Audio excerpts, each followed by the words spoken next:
Okay, so I think we're going to disagree on a whole lot of things today.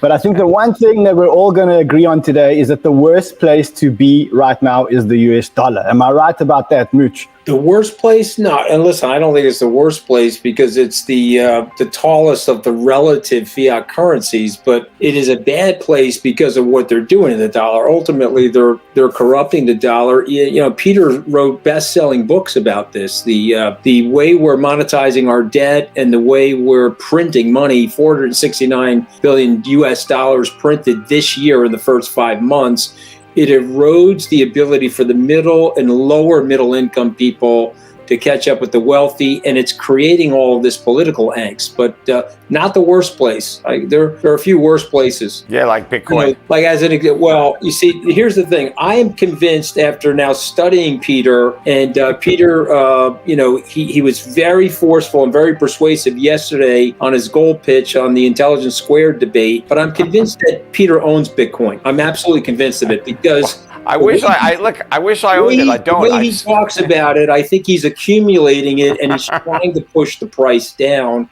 because I think Peter sees what Kevin sees, and I admire Kevin's flexibility because he was a Bitcoin skeptic and now he got invested. And ultimately, it's what Andreessen said. This is a software that has transformed the world and is going to allow us to do things with each other that we could never do before without an intermediary.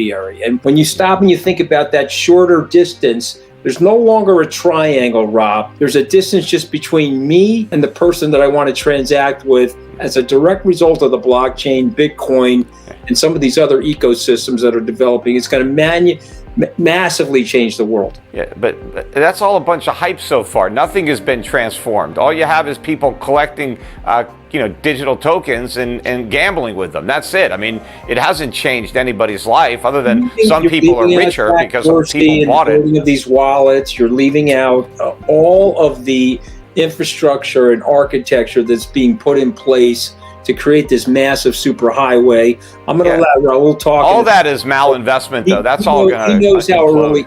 Raoul knows how early it is. Let's go back to this issue on gold versus Bitcoin, okay? What's wrong with owning both? I've got a 5% weighting in gold. I have for 20 years. I've got bullion I pay storage for. I use the GLD to balance on a quarterly basis. I buy into the gold story. I always have. But what's wrong with adding a little dabble, do ya, of Bitcoin? What's wrong with putting it in a portfolio? What's wrong to me, it's not about a question of Bitcoin versus gold, right? To me, it's like Bitcoin versus GameStop or, AMC or, any other meme stop or, to me, that's a speculative asset. Gold is where I put my safe money that I want liquid, that I don't want to lose. I just want to store value. Peter, that's fine, right? Nobody has an argument with that. But Bitcoin and the crypto world is the fastest adoption of any technology in all recorded human history. It's growing at 113% a year. It's 140 million people. There'll be 1 billion users by 2024. You can't say, well, this is all irrelevant. Everybody's being deluded. This is a madness. Only gold is the truth. No. First of all, it's got nothing to do with gold. It's a speculative asset. So if you're saying, where do I want to put my chips? What speculative assets do I want to gamble on? Personally, I think there's a lot more upside potential relative to the downside risk in other speculative opportunities that I am taking advantage of. I don't believe in Bitcoin. I never have. I don't think it's going to work. And so I can't buy it and put it away because I don't have any faith in it. But there are other speculative assets that I would rather own. But as far as something that's conservative, a store value, Bitcoin doesn't even qualify as that. It's all hype. What would you see having a similar risk reward to Bitcoin? So Bitcoin on average, you're going to see a 60% downside and a 213% upside a year, right? That's the risk. You don't know that. Bitcoin has been around for about a dozen years, right? That is not a long enough time horizon to say that you know anything concrete. And the entire time Bitcoin's been around, we've been in a gigantic bubble. The same, right? Huh? Facebook's been around the same. So's Google. No, but Facebook is a company that has revenues and customers. It's got nothing to do with Bitcoin. Bitcoin's just a token. But my point is, Bitcoin's entire life history has been during this gigantic bubble. 0% interest rates, quantitative easing. It hasn't been in a cycle, all kinds of crazy stuff are going up. People are just buying all kinds of nonsense. It's all momentum. It's all hype. You can't draw any conclusions about what Bitcoin is going to do in the future by looking in the rearview mirror for the last dozen years. It's going to have to be around a lot longer than that. And in my opinion, it won't be around a lot longer. Is the network of Bitcoin itself worthless? I don't know what the network is worth, right? I don't think the coins have any value, or the Bitcoin. I don't know. I don't think Bitcoin itself is worth anywhere near what people are willing to pay for it. And I think history is going to bear me out. I don't know what that network is worth and what else it might be able to be used for, Peter, other than gambling with Bitcoin. You invest in a company. You just made a point of a company with revenue and customers, all right? When you invest in any company, you are speculating as well that the management of that company can deliver on the perpetual earnings that you think they can do and, in fact, grow the business. There's many times, let's take Kmart, for example, where executional risk in the end made it worthless. They weren't any good at doing it. When you make a speculative investment, whether you buy a Picasso or a Warhol or whatever it is, you're speculating that others will look at that. For example, I bought a Warhol. I've got the 11th Mick Jagger. I'm speculating that will be worth more 10 years from now, because people will think that that's rare. What's the difference between my Warhol and my Bitcoin? What's the difference? Because there is a long history, going back a long time, of wealthy people appreciating owning art and collecting art and displaying art on a wall. It gives you a lot of satisfaction to have rare pieces of art, hanging in your house that, you can admire, you can enjoy, you can impress your friends. There's a lot of value. And yes, it's not even so much that when you're buying a piece of art, it's that I think it's going to go way up. It's like, I want to preserve my wealth. I got a bunch of paper. I've already got real estate. I've got stocks. What else can I do with my money? Let me put it in some art. It's because paper can always become worthless. So you have to have real things. And a rare piece of art is actually truly scarce. I don't think there's anything really rare or scarce about any of these cryptocurrencies, including Bitcoin. Nobody's going to impress their friends with a picture of their Bitcoin wallet hanging on their wall. I mean, it's not, and when you're talking about a company, right. When you buy a business, Raoul is totally going to impress people with his Bitcoin wallet. Okay, Raoul, well, Bitcoin wallet on your wall.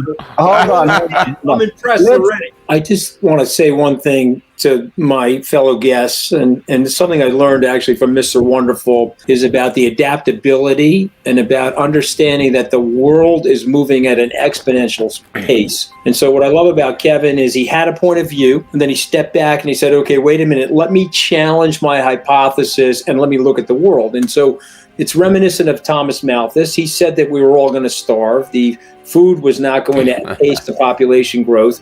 But he missed irrigation and all those technological developments. And I just think that Peter's line of thinking, which I respect and is something I was trained to study in the 80s and 90s, I think we've had a seismic change in the world, and we're about to have an introduction of newer and newer technologies, AI, robotic technology, biotechnology, software programmable biotechnology.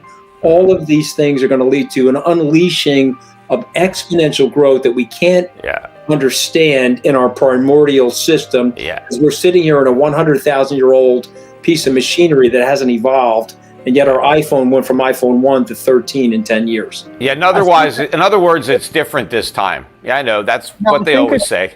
I think it's the same this time. I think it goes to the tweet that I think, Raoul, you made this tweet earlier saying, I still see people calling crypto a bubble, and thus it's unsustainable. I mean, you looked at the charts, but then you compared it with the tech stock overvaluation, and I guess it speaks the same. It speaks volumes. Well, I agree. I think everything that's speculative is overvalued. All those tech stocks are overvalued too. I just think that Bitcoin is even more overvalued because those tech stocks have some value. I just think the prices are too high. I don't think Bitcoin has any value. So any price is too high. Let's stay with that thought for a second, and let me propose something to you, Peter, and the rest of the group to debate, because I live this every day. I service institutions and sovereign funds, pension plans, in the indexing business that I'm a part of. And well, here's what they tell me, and you can debate this till the cows come home, but I've come to believe it, which is really what's turned me around on my crypto portfolio. I own a lot more than Bitcoin today. They want to play in crypto, and the only thing that's keeping them out, whether it be Bitcoin or stable coins or tokens or whatever it is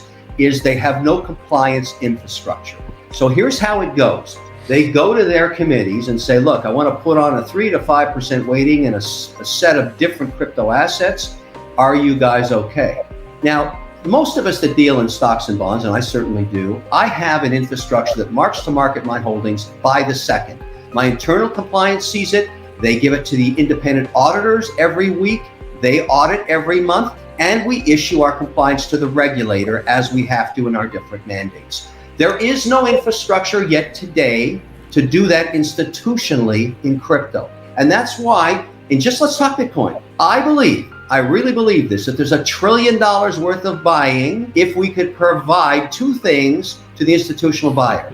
Solve the ESG problem on the mining and award of coins. For example, that's become a big issue. Everybody knows about it. It was Bitcoin 2021, it was a huge deal. And I'll tell you something really funny about that conference that I haven't disclosed to a lot of people. In that audience, because I was, that panel, I was the chair of that panel, and we were talking about how these giant miners were going to solve the problem. I look into the audience with sunglasses on and baseball caps pulled over their faces are all the institutional clients that I service, the big guys. They were there, but they didn't want to be seen there. They didn't want to be known to be there. They're walking around with plastic bags, listening to this stuff because they want to come into that market and they can't do it yet. So we got to solve ESG and we got to solve the compliance platform. Now, there are companies like Circle and like FTX that are starting to build that infrastructure. And when they figure it out, Katie bar the doors, Peter, you're going to be left looking pretty dumb because that asset class will become an institutional asset all around the world. So Kevin, there's another group called LUKKA. They do, one of the issues is there's no open close, there's no official pricing, all the exchanges have different prices. There's a group called Luca that's putting that all together to make like the ISM market or S&P Global for the authentic prices for all the accounting firms for audits. So they're scaling super fast right now. So it's all coming. And like you and like Mooch, I spend probably a third of my week or a quarter of my week speaking to sovereign wealth funds, family offices, and global institutions who are all trying to get up the curve on this. I mean, everybody's making the move. It's not going to happen. I mean, literally the whole lot of them are.